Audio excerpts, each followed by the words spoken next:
Hello everyone. Today's video is another Q&A video, question about MARCoNS being related to TMJ disorder, and also a video about persisting sicknesses following COVID. So just before jumping into the video, just a reminder that nothing I'm saying should be construed as medical advice. This is all for informational purposes only.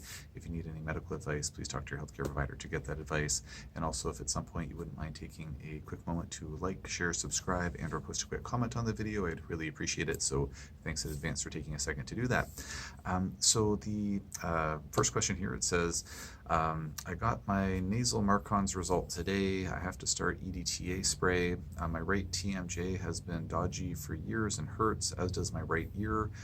When I use X-Clear xylitol spray after playing with dogs, I believe the dogs re-inoculate the MARCoNS and that my TMJ is colonized also.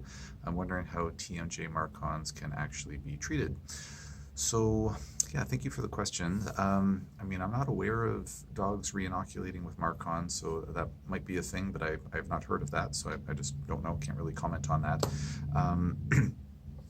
What I did want to comment on is that EDTA, in my experience, is can be very effective for breaking down biofilms in the sinuses. EDTA itself doesn't really kill anything off in my experience. So typically EDTA would be combined with something else, like when it's part of, say, BEG spray, where it's combined with other antimicrobial pharmaceuticals. That can be an effective combination for some folks. What I usually recommend is for my patients is a combination formula. The pharmacy we get it from is called BioBreaker. It's a combination of EDTA, there's xylitol in there, there's some iodine in there, there's grapefruit seed extract. I think those are all the ingredients, if memory serves. So it's generally, in my experience, it's important to, like, what I recommend for my patients is when we're working with a biofilm disruptor, we want to make sure we have something that's going to kill anything that comes out of the biofilms, because while the immune system's always there waiting to pounce, we generally want to have something antimicrobial as part of our treatment regimen as well. So just wanted to mention that. Even though xylitol is part of that BioBreaker spray that I recommend for my patients, I don't really think it's a notable component of the antimicrobial milieu that's in there. So I find that X-Clear, it's fine, and I have patients who benefit from it for sure. Like, it's available over the counter, easy to find. So a lot of folks use it, but I find it doesn't pack nearly as much punch as essential oil nasal sprays, or even silver nasal spray, which does kind of double as a biofilm disruptor as well as an antimicrobial. Not as strong as some other options out there, but it can be a good option based on my experience. So just wanted to mention that. As far as TMJ MARCoNS, also not something that I have come across before, so again, I can't really speak to that. I've never heard of TMJ or MARCoNS in the temporomandibular joint. What I did want to comment on is that I have, in my experience, seen a lot of TMJ disorder patients, and oftentimes using a combination of prolotherapy plus ozone, also known as prolozone, can be really helpful. PRP, like platelet-rich plasma therapy plus ozone, can also be very helpful. Depending on the case, sometimes something called perineural injection therapy can be helpful. So I just wanted to mention to folks that, if they are suffering from TMJ, it might be worth talking to your healthcare provider about maybe one of those options. Consider pursuing that. I've certainly had patients where they have some type of a sinus infection, and that seems to exacerbate their TMJ symptoms. So I'm not saying that there's not some link there, but I'm not sure about MARCoNS or some other type of infection being in the TMJ itself. Again, if it's a thing that I just haven't heard of, feel free to please post in the comment section. Let me know, send me a reference to that. I'd be curious to know about that. To my mind, it wouldn't really make sense that there would be infection in the joint, because generally when there's infection in a joint, it can be pretty serious, septic arthritis kind of thing. So it's probably not a super common thing. Now, it does happen, like certainly Lyme bacteria can get into joints. That's a great example of an infection in a joint that's not due to sepsis or septic arthritis. So I'm not saying it's not a thing, I just haven't come across it.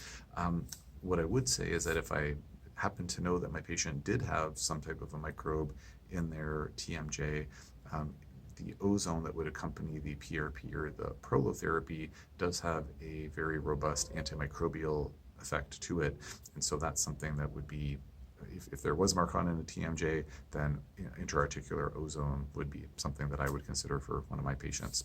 So anyways, thank you for the questions. Hope that information is of use. And the next one is, switch my screen here.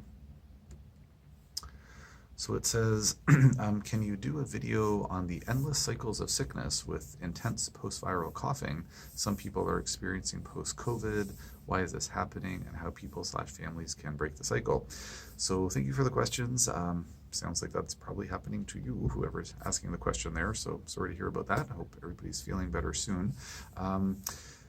Yeah, so post-COVID, if folks are getting recurring infections, and I mean there's probably a bunch of follow-up questions I could ask to really flesh out exactly what the question is asking for here, but it sounds like it's a in terms of endless cycles of sickness, is it like a long COVID thing where it's actually the COVID that's just not going away, or is it that the person had COVID and then now they're getting recurring infections? I mean, either way, it's I think my answer is probably the same either way, but just curious about that differentiation.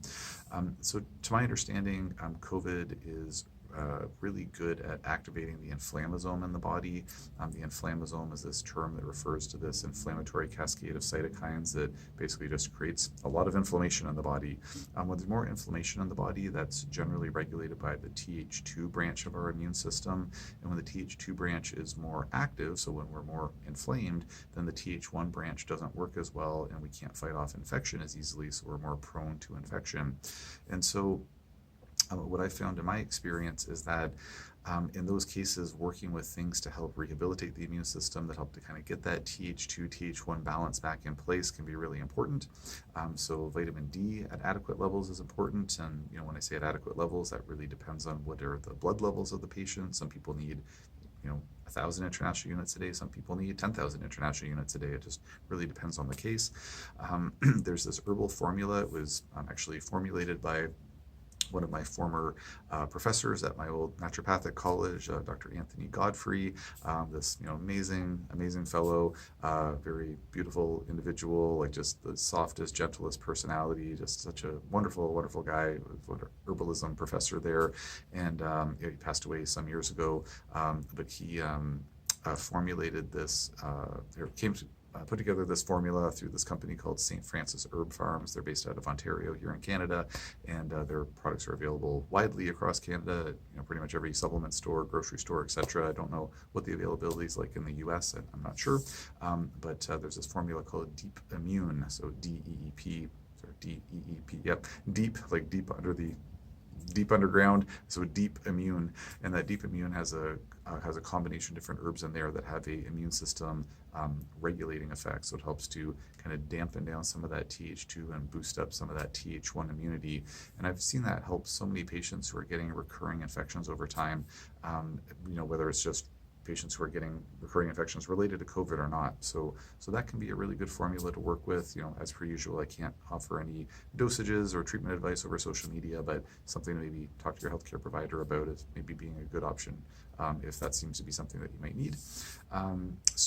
Working with immune system regulators like that can be really helpful. And then, as I've posted about in other videos, if you go on my YouTube channel, if you're not on there right now, there is a video that probably says something like my favorite, cold and flu remedy, or what I take when I'm getting sick, or something like that. I can't remember what I termed it or how I phrased it, but using I speak in the video about how my go-to remedy is using a combination of a throat and silver spray. So the spray I use is by this company called Results RNA, based out of the States. It's called ACS 200. I have no financial affiliation with them or St. Francis Herb Farm or anything else I mentioned today. But I found that that's really effective when patients are coming down with frequent or infrequent colds or flus or whatnot. Spraying that regularly up the nose to the back of the throat can be really helpful to just help get the bugs taken care of, give the immune system a little bit of a breather, and then getting that Th1 Th2 balance seems to be really important. So thank you as always for the questions. If you have other questions on these topics or anything else, just post in the comment section below, and I will do my best to answer as soon as I can.